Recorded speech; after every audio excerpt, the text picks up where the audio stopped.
sucker!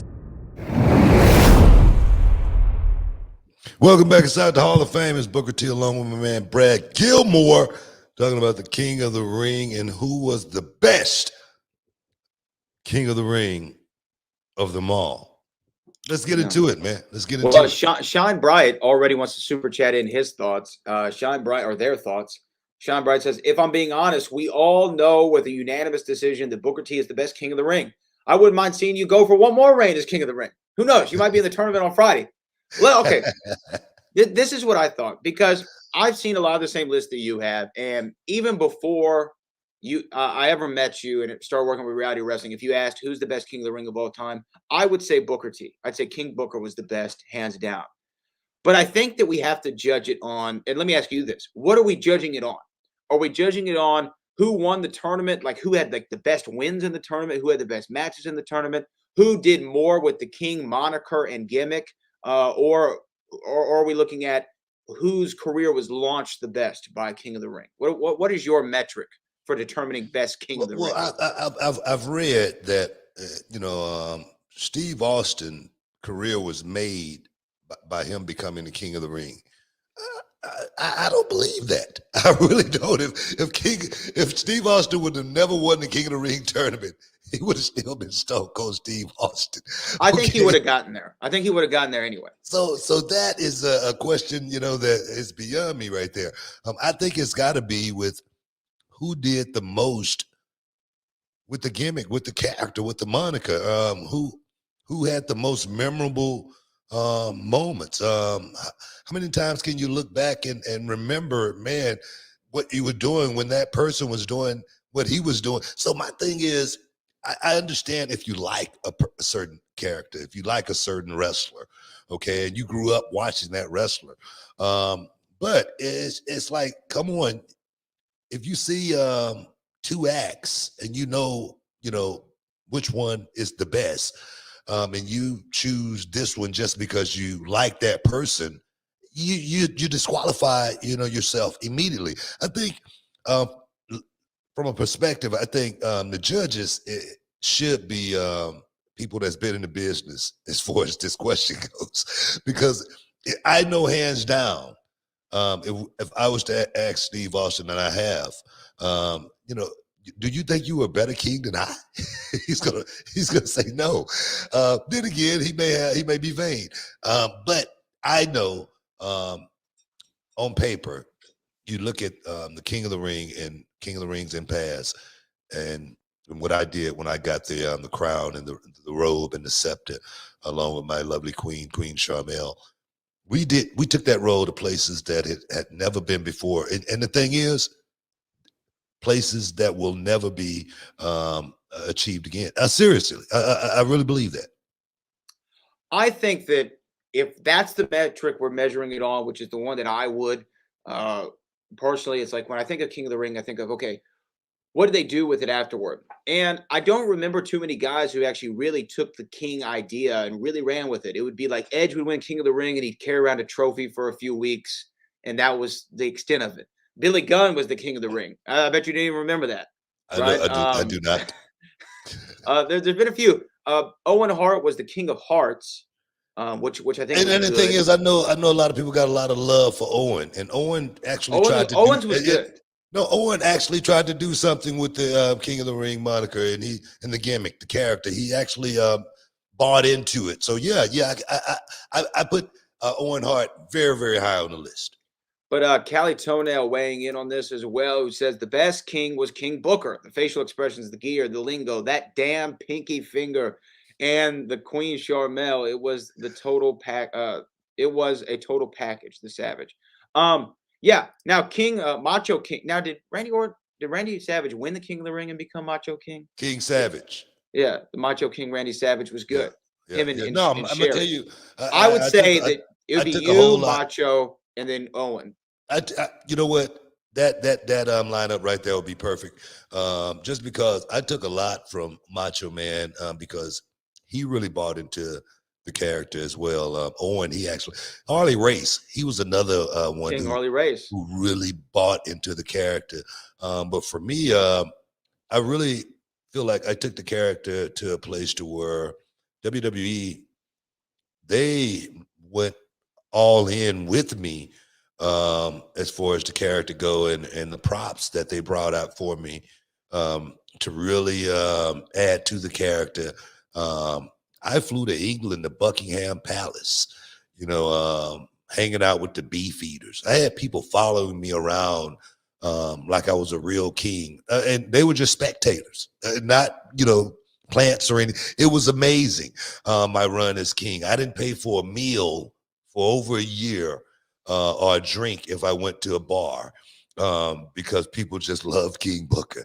That's how powerful that character was, and I tested against any other king that have worn the crown as far as who's the best, who wore it better, and I just don't, like I say, I could be biased.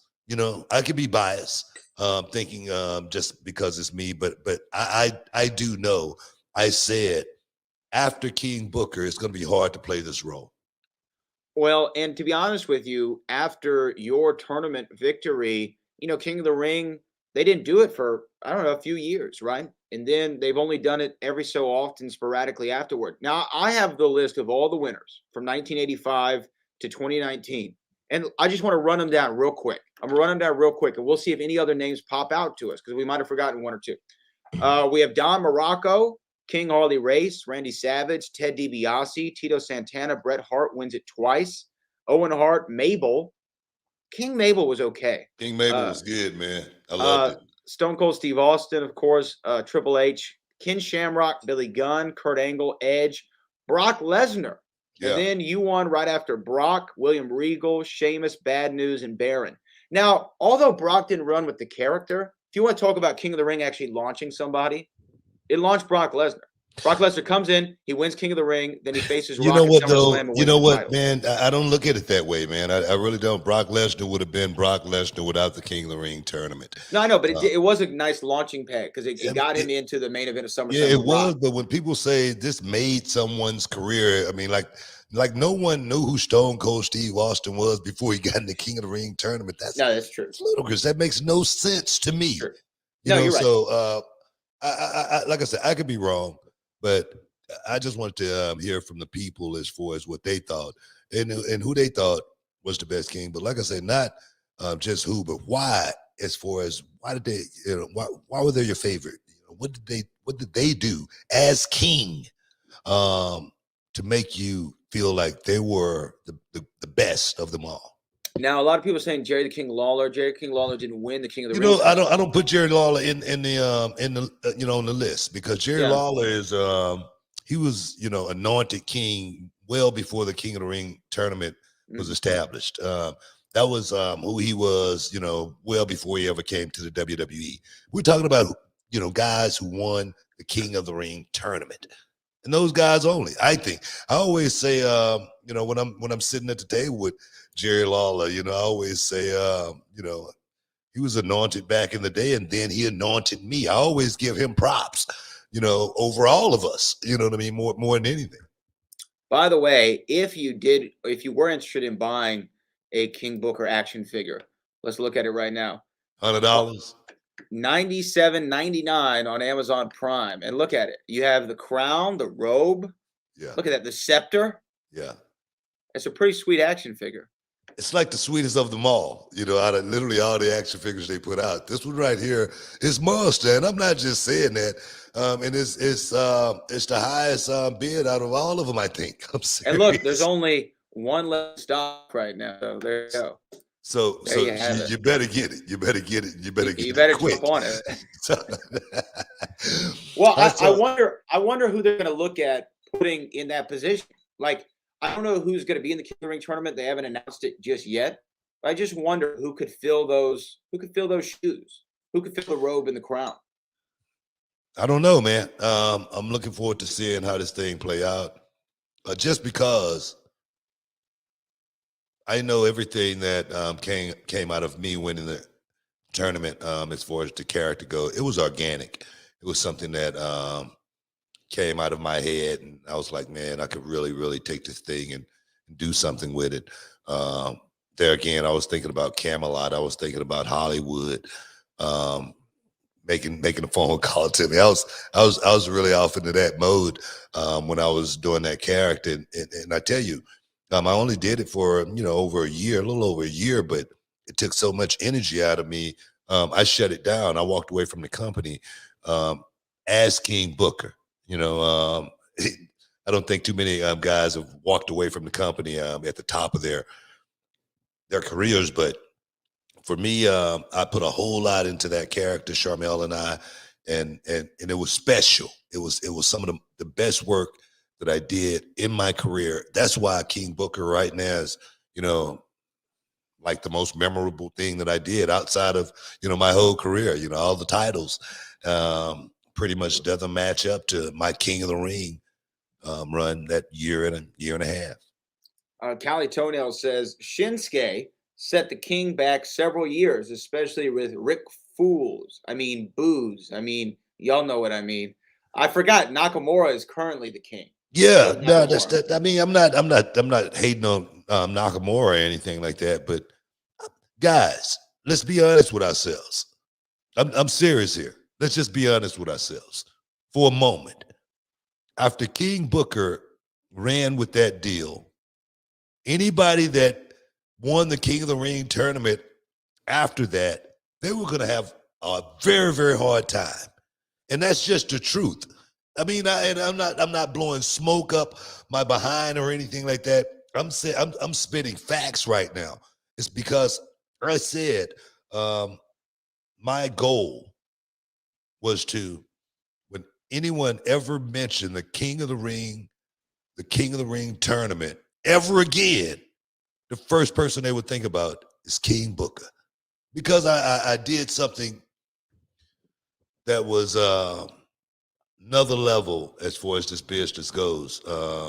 Making a King character like that, where it could have been a joke, I could have been made a fool of. I could have had an asterisk by my career as King Booker, but I flipped it and turned it around and made people respect King Booker as still, for me to this day, the greatest king of them all. There you have it. Real quick, Vitamin Edition TV says, can we talk about your TNA rendition of the King? What was behind that African accent? You see. Yeah, that boy was bad too. You know what I mean? He was straight from Uganda. That king right there. He was the African king, King Booker. he had a little different thing going on. But we got to take a break. We'll be back in a minute. What's up, this Booker T, two-time Hall of Famer? I know you're checking out The Shine, checking out The Gloss. I want to thank you guys for checking out Row on YouTube. Hey, don't forget to click and subscribe to check out all the latest content right here each and every week. Now, can you dig that, sucker?